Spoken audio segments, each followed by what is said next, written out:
Olá, meus amigos, bom dia a todos vocês, sejam todos muito bem-vindos a essa meditação, hoje nesta terça-feira da terceira semana da Quaresma.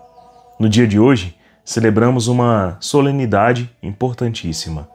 É dia da Anunciação do Anjo Gabriel à Virgem Maria.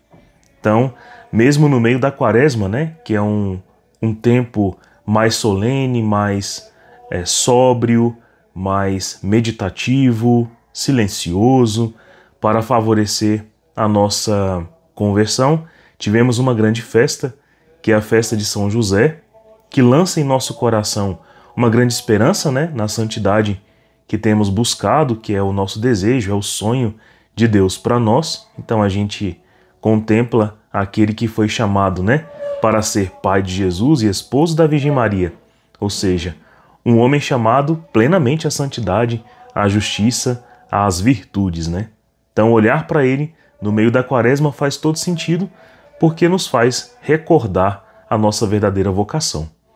Mas também temos essa solenidade no qual a gente contempla esse mover grandioso de Deus para redimir o homem e fazendo então a gente recordar, que no mistério da encarnação, Deus tomou a resolução plena de nos redimir, de nos salvar, de nos amar por meio de Cristo Jesus, por meio da sua vinda ao nosso meio e também da paixão, da oferta que Ele faria por nossa vida como sacrifício definitivo para a redenção de todos os homens. Então, isso nos faz encher o nosso coração de esperança, e essa esperança é o mote principal para que a gente realmente se converta. Então, como é que eu vou direcionar a minha inteligência, a minha vontade, minhas faculdades pessoais para esse grande objetivo de me santificar se eu não tiver esperança, Então, sem esperança a gente não tem aquela força motriz, que nos leva à plena caridade e ao exercício pleno da fé. Então, um coração desesperançado, ele está morto, espiritualmente falando. E uma das grandes esperanças que acontecem e que predispõem a gente a essa conversão é o estado de graça. Ou seja, é quando a gente fez ali exame de consciência, percebeu à luz da fé aonde estão os nossos erros e defeitos, desejamos nos emendar, nos arrependemos profundamente de nossos pecados e vamos à confissão, Nos dirigimos a esse tribunal no qual nós somos amados pelo amor misericordioso de Deus e somos absolvidos de nossa falta, mas resgatados para um estado de graça. Então, as virtudes são imediatamente infusas em nosso coração.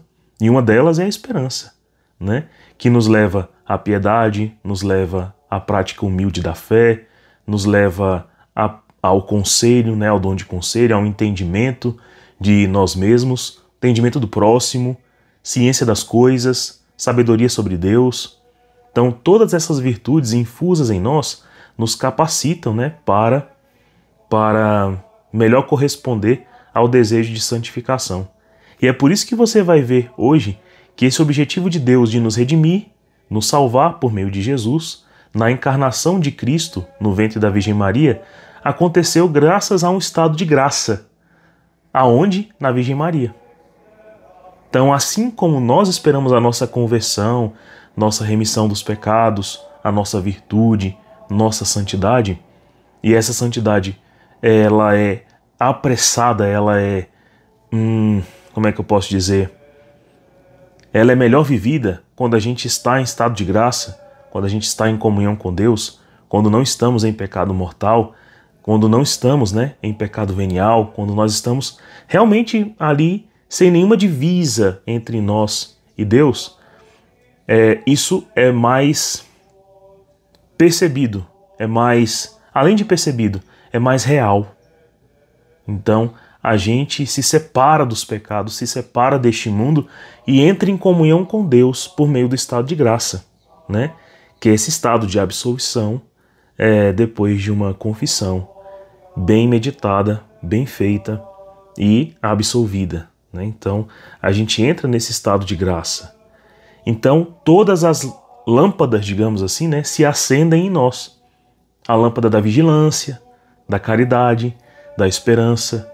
A gente contempla o próximo com mais amor, mais paciência. A gente contempla nós mesmos com mais retidão, com mais moderação, temperança, com mais fortaleza. A gente olha para Deus com mais entrega, mais amor, mais ardor, mais firmeza, né? E é por isso que essa obra de redenção, por meio de Cristo Jesus, na encarnação do Verbo, né, no ventre da Virgem Maria, também dependeu do estado de graça, de beatitude, de honra da Virgem Maria. Então, hoje a gente vai meditar justamente sobre esse evangelho narrado para nós em Lucas, capítulo 1, versículos de 26 a 38, no qual a gente vê essa condição, né, de graça sendo reconhecida e amada por Deus, e sobre esse anúncio milagroso, virtuoso, grandioso de um anjo, né, dirigindo-se à Virgem Maria com as palavras que ele usou. Então a gente vai meditar sobre isso e por meio dessa meditação a gente também vai perceber como é bom que o nosso coração esteja em estado de graça e dessa maneira mais pressuroso pela redenção, tanto a nossa como dos nossos queridos, né? Então, meus irmãos, o exercício que essa meditação vai gerar em nós é o desejo de nos confessar, né? De nos reconciliarmos com Deus, de voltar o nosso olhar para esse sacramento e em como nós podemos vivê-lo de maneira mais feliz, mais intensa, mais coerente, né? Não é apenas um momento onde eu vou aliviar a minha consciência, não é isso, né? É onde eu vou buscar a amizade com Deus. É onde eu vou buscar eternizar com Ele nosso relacionamento, no qual eu dirigi a Ele a minha palavra arrependida, mas principalmente desejosa, que Ele venha até mim, que façamos encontro, que Ele resida o meu coração e se agrade da minha vida, né? Então, é um momento importantíssimo, belíssimo, se nós soubéssemos, né? A solução para o mundo inteiro, em todas as suas mazelas, passaria por esse caminho. O mundo estará curado, né, de suas feridas quando o homem e a mulher souberem entrar no seu interior, fazer exame de consciência, à luz de Deus, à luz de Cristo, e passarem pela porta do confessionário, desejosos de entrar em comunhão de volta com Cristo. Já imaginou se todos os homens e mulheres neste mundo, no dia de hoje, né, entrassem em estado de graça e afirmassem assim para Deus: eu cansei do pecado, eu não desejo vivê-lo, eu quero estar junto de Ti, na Tua graça, cumprindo Tuas leis e mandamentos e percebendo como é bom estar em comunhão com o Teu coração. Já pensou se isso acontecesse, né? Mas é algo que está aí possível de acontecer, né? A cada dia está aí ao nosso encontro isso, né? Aqui mesmo em Brasília, a quantidade de confessionários, meu Deus. E agora na Quaresma até alguns incentivos de mutirões de confissão, né? Na nossa paróquia será no dia 1º, né? Paróquia Santíssima Trindade, no Gama.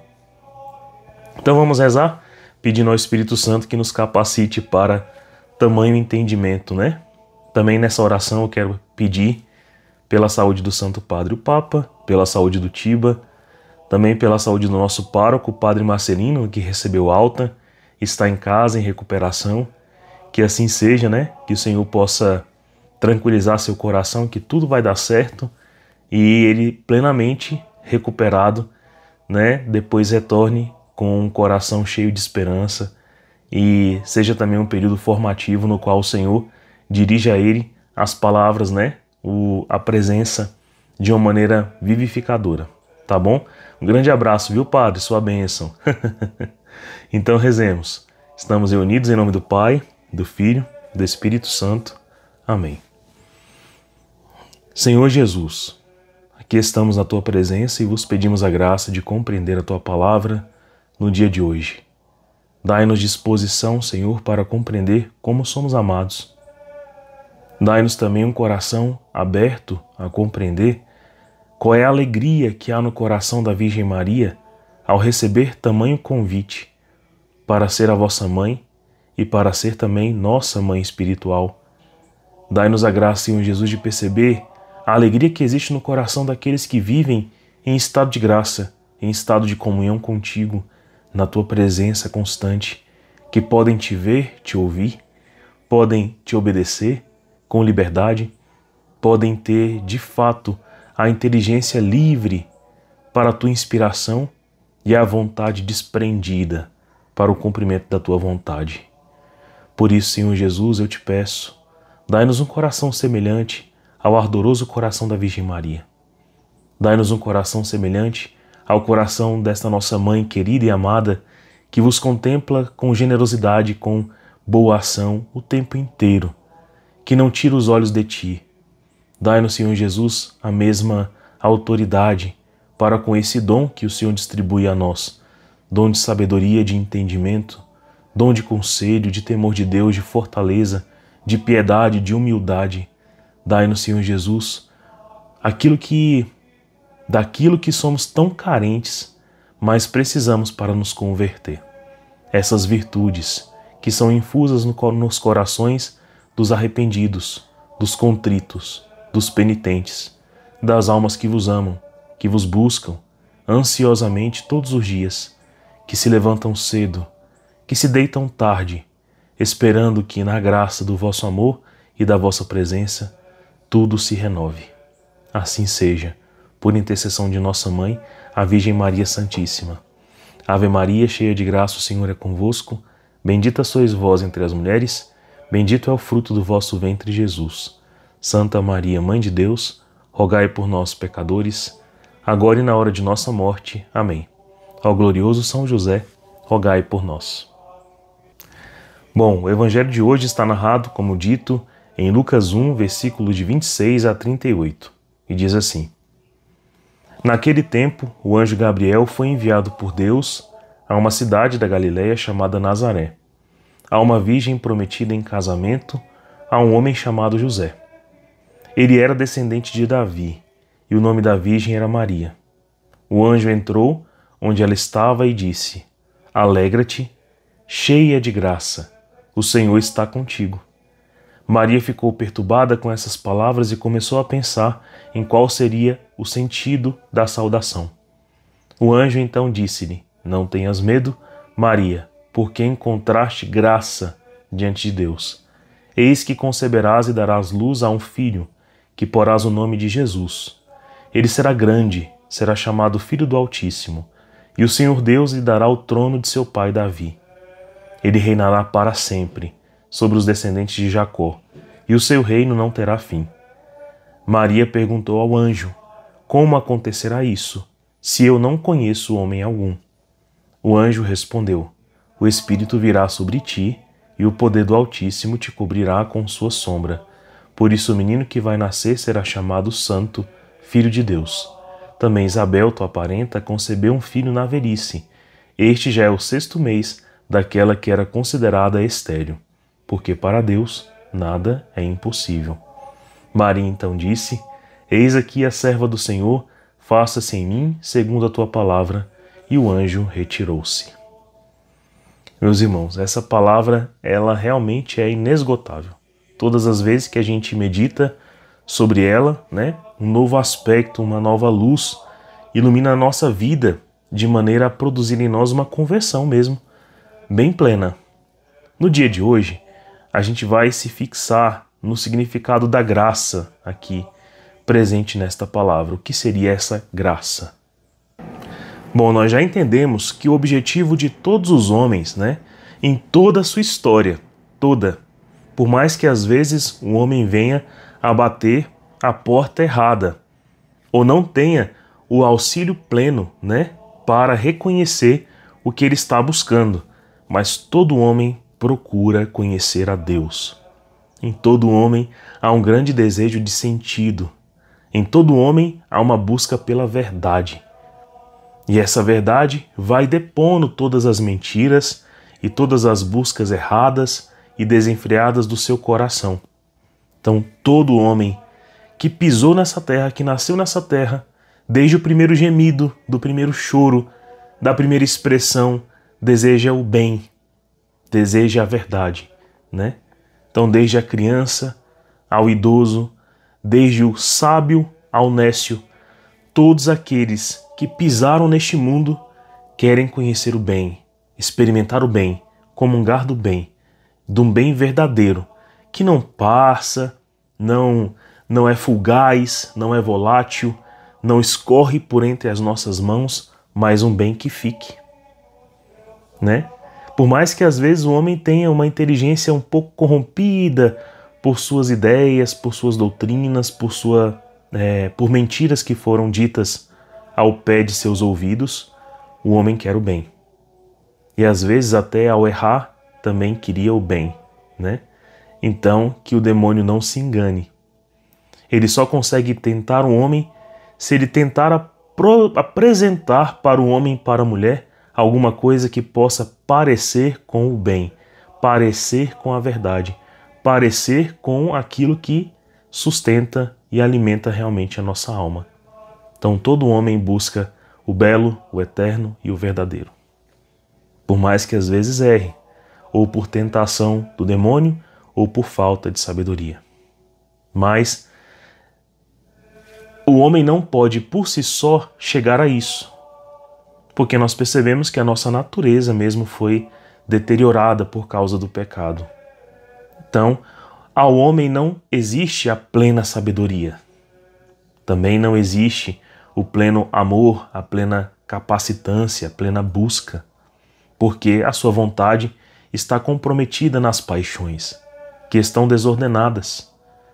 Também pela falta de saber, mas principalmente pelo vício e pelo costume de buscar o prazer e fugir da dor. O homem foge da justiça que cobraria dele, né, para que ele possa estar em uma condição limpa e de graça e de comunhão.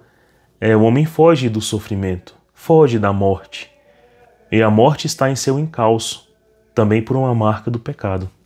Então o homem por si só não chega a esse bem, a essa verdade, né? A essa alegria que a sua alma procura incessantemente, porque está em nossa natureza e Deus não removeu isso de nós. Isso não saiu de nós por causa do pecado. Graças a Deus, né? Não saiu. Do que nós precisamos? Da graça. E uma graça que é comunicada a nós por misericórdia. Porque, por exemplo, a graça, né, que é o amor, que é a virtude, é a beatitude, é a santidade, é algo divino. Até Deus, né, nosso Deus que é uno, santo, que é único, ele se expressando em três pessoas, o Pai, o Filho e o Espírito Santo, comunicam-se por graça, por amor, por beatitude, por beleza, né? Então eles se comunicam desta maneira. Mas nós que estamos rebaixados pelo pecado, para Deus comunicar tal graça a nós, né?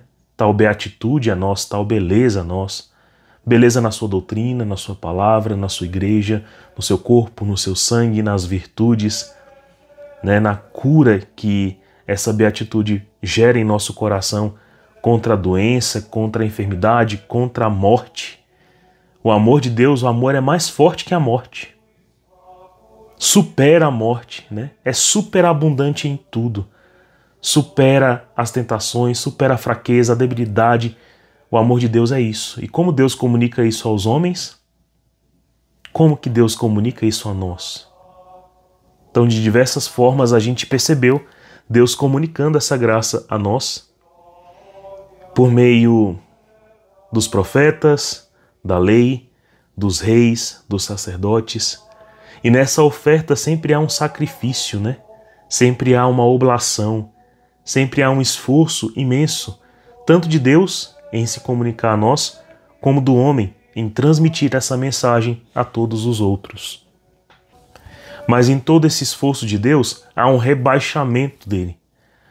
Porque aí ele está comunicando a sua graça, o seu amor, a sua maior preciosidade a homens que se rebaixaram por causa do pecado. Então veja, Deus está numa condição de imortalidade. Deus é perene, Deus é constante. Ele não é originado de nada, né? Ele não foi criado. Ele foi gerado no ventre da Virgem Maria, na pessoa de Cristo, mas Deus em si, ele se basta, ele é completo, ele é íntegro, Então, ele é um ser, né? Bem superior, muito superior, né?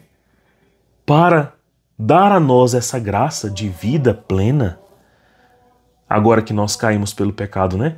Para comunicar a nós a vida plena, a vida eterna, a vida verdadeira, a alegria, a paz, a esperança, o amor, a misericórdia. Deus precisa rebaixar-se. E esse amor que se rebaixa chama-se misericórdia. Por que misericórdia? Misericórdia vem de misere, né? E córdia de coração. Então, ter um coração que se empobrece, que se esvazia, que se doa a nós.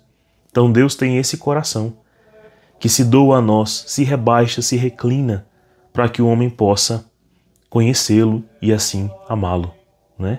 Então, durante toda a história, Deus fez isso, mas nunca esse rebaixamento foi tão grande a ponto de o próprio Deus, né, ter a nossa condição mortal, de vulnerabilidade, de poder passar frio, fome, sentir dor, de estar vulnerável até mesmo à morte, que é uma condição que apenas nós pecadores temos, né?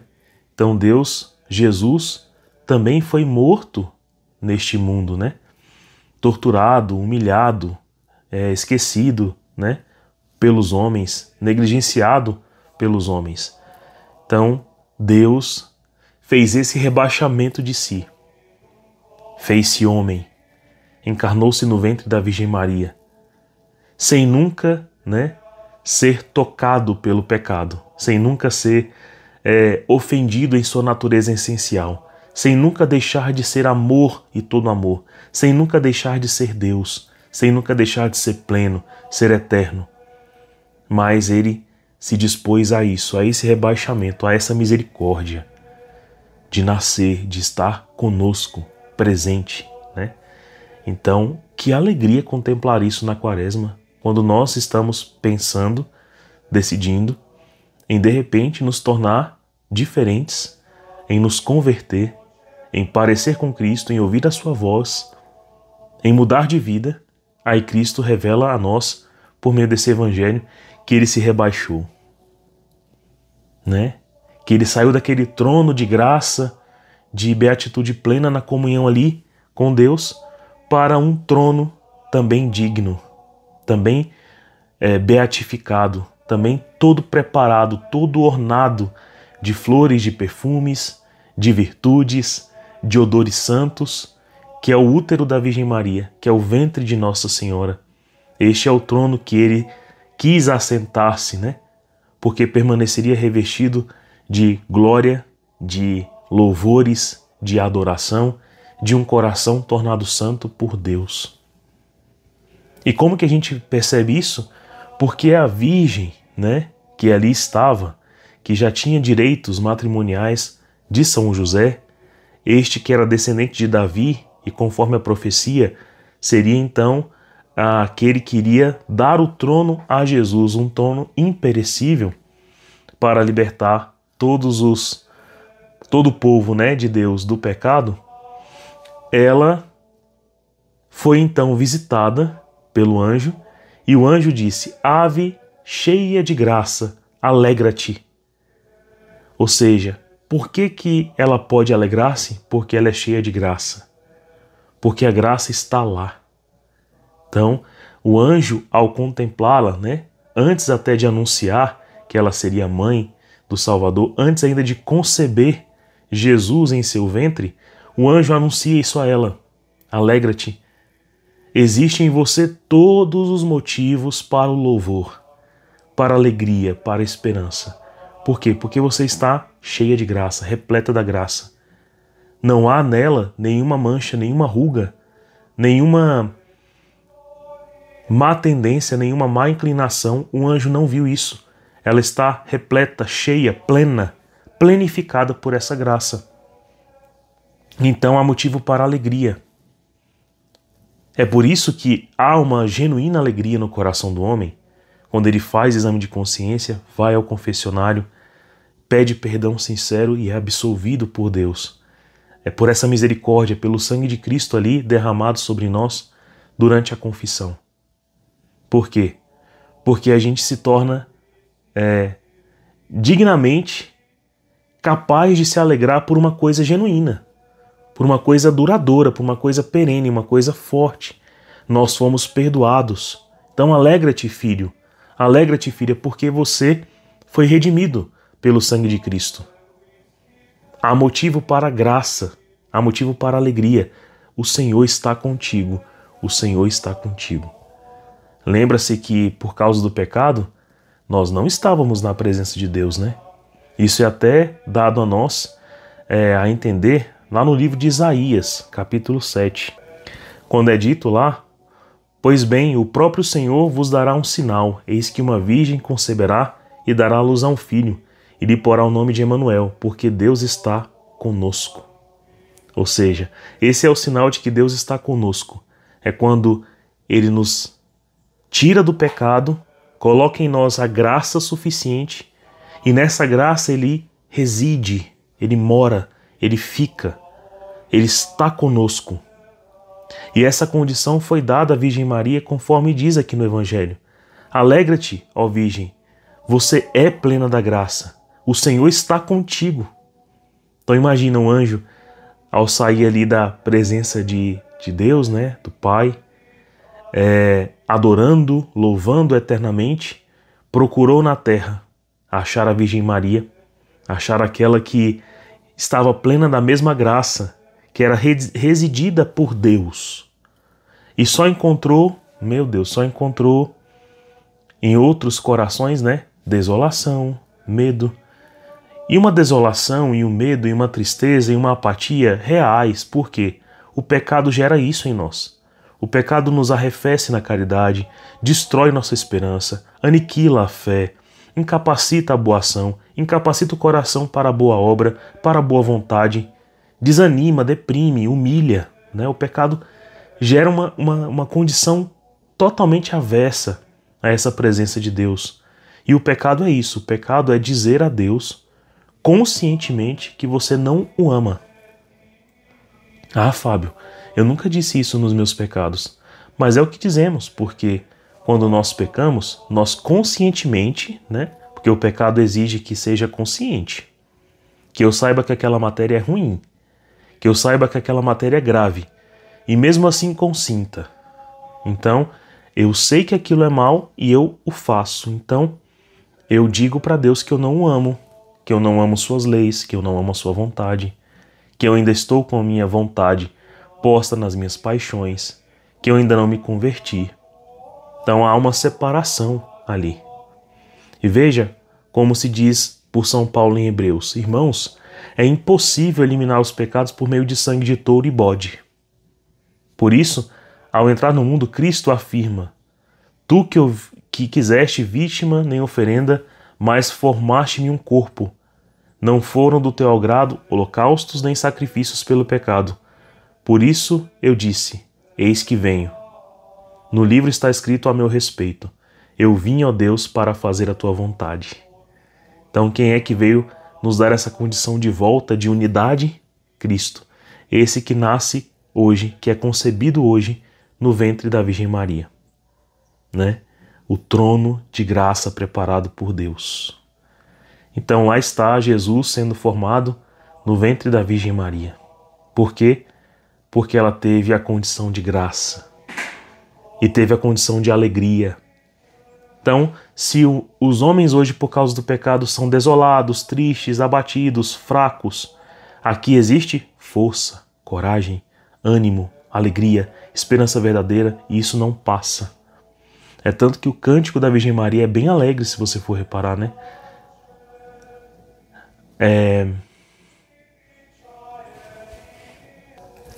Minha alma engrandece ao Senhor e se alegrou meu espírito em Deus, meu Salvador. Então existe uma alegria aqui, do reconhecimento dessa graça. Então Maria ficou desejando entender para contribuir o sentido de sua oferta. E ela falou: como eu contribuo, né? Como se processará? Porque veja, a Virgem Maria, mesmo sendo tão agraciada assim por Deus, ela é humana. E a sua inteligência, ela não chega, né, à inteligência e à sabedoria de Deus. Então ela quer contribuir com a sua natureza humana, ela quer contribuir para ser a mãe do Senhor e para redimir os homens do pecado. Ela quer ajudar, né, com a sua humanidade. E ela ajuda como? Sendo para nós uma mãe. Então, ela pensava, né, que na natureza humana, né, como que se contribui? No conhecimento de um homem, na intimidade com um homem. E ela não tinha tido ainda a intimidade com seu esposo São José. Então, o anjo revela: a contribuição será virginal, né? Então você conceberá, o Espírito Santo virá sobre ti, e ela se prontifica. Ah, sim, a minha contribuição então é estar aberta ao Espírito Santo, aberta a essa graça, né? Não será necessário a intimidade com o homem, né? Então, eis-me aqui, faça-se em mim a tua vontade, Senhor, né? Eu desejo, faça-se assim na minha vida, na minha alma, disponha de todo o meu ser. E a Virgem Maria, dessa maneira, tornou-se a mãe de nosso Deus e também mãe da humanidade inteira. Que coisa bonita, meu Deus! Que coisa bela, que coisa grande, né? Deus escolheu para si uma mãe. Deus escolheu para si alguém disposto.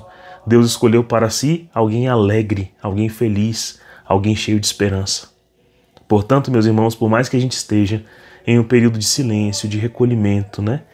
de solene devoção para a conversão, é um tempo de alegria. A gente só vai conseguir se converter se tivermos em nosso peito esperança. Certo?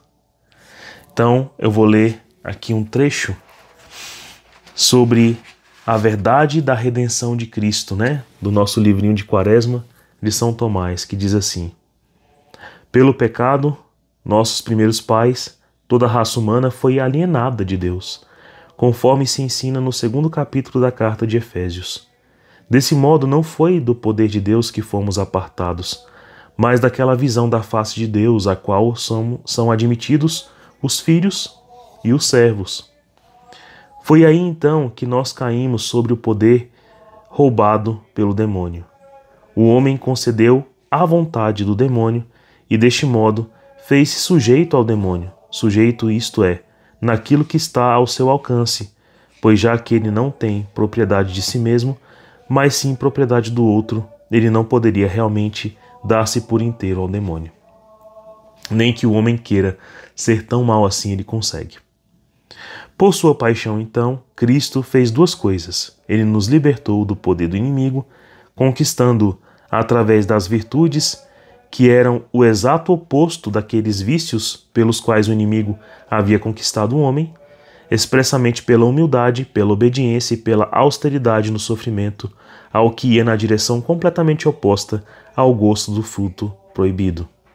Mais ainda, ao fazer a reparação pelo pecado que havia sido cometido, Cristo uniu o homem a Deus e fez do homem filho e servo de Deus. Há nesta emancipação duas coisas que fazem como que um comércio. Disse que Cristo nos comprou de volta ou nos redimiu na medida que nos arrebatou para longe do poder do demônio, como se diz de um rei que por duras batalhas resgata seu reino do inimigo que o havia ocupado. Depois, disse que Cristo, que ele nos redimiu na medida em que aplacou a Deus por nós, pagando em nosso nome como que um preço de sua satisfação, a fim de que fôssemos livres tanto das penas quanto dos pecados. Esse preço, seu precioso sangue, ele pagou a fim de fazer reparação por nós, não ao demônio, mas a Deus. Assim, pela vitória que foi sua paixão, ele nos afastou do demônio. O demônio tinha de fato domínio sobre nós, mas injustamente, uma vez que o poder que ele tinha era roubado. Ainda assim, era justo que caíssemos sobre seu jugo, visto que foi por ele que fomos vencidos. Por isso era necessário que o demônio fosse vencido. Pelo contrário, exato de nossas forças pelas quais ele mesmo vencera. Pois ele não vencera pela violência, mas por uma mentirosa persuasão ao pecado. Então, para vencer o demônio, sejamos persuadidos contra o pecado e a favor da graça que se derrama em nós por misericórdia, pelo nascimento de Cristo, que veio a este mundo para esta missão de nos resgatar, de nos livrar das garras do demônio e de nos colocar nos braços de Deus, no braço da plena graça. E por meio daquela que se dispôs a ser para Jesus esse vínculo, esse elo, esse lugar também, onde ele foi amado, adorado, servido e cresceu em graça, sabedoria e maturidade para dar a nós homens, a redenção que Deus tanto desejava que recebêssemos e vivêssemos integralmente. Isso é que sacia o coração humano. Então, ó alma que deseja conhecer a Deus, Deus é conhecível, Deus nasceu para nós, Deus nos redimiu do pecado por meio de seu sacrifício. Você é amado, existe motivo para ser feliz, existe motivo para louvar a Deus, existe motivo para adorá-lo, né? Então, é isso. Deus abençoe você, tenha um santo dia.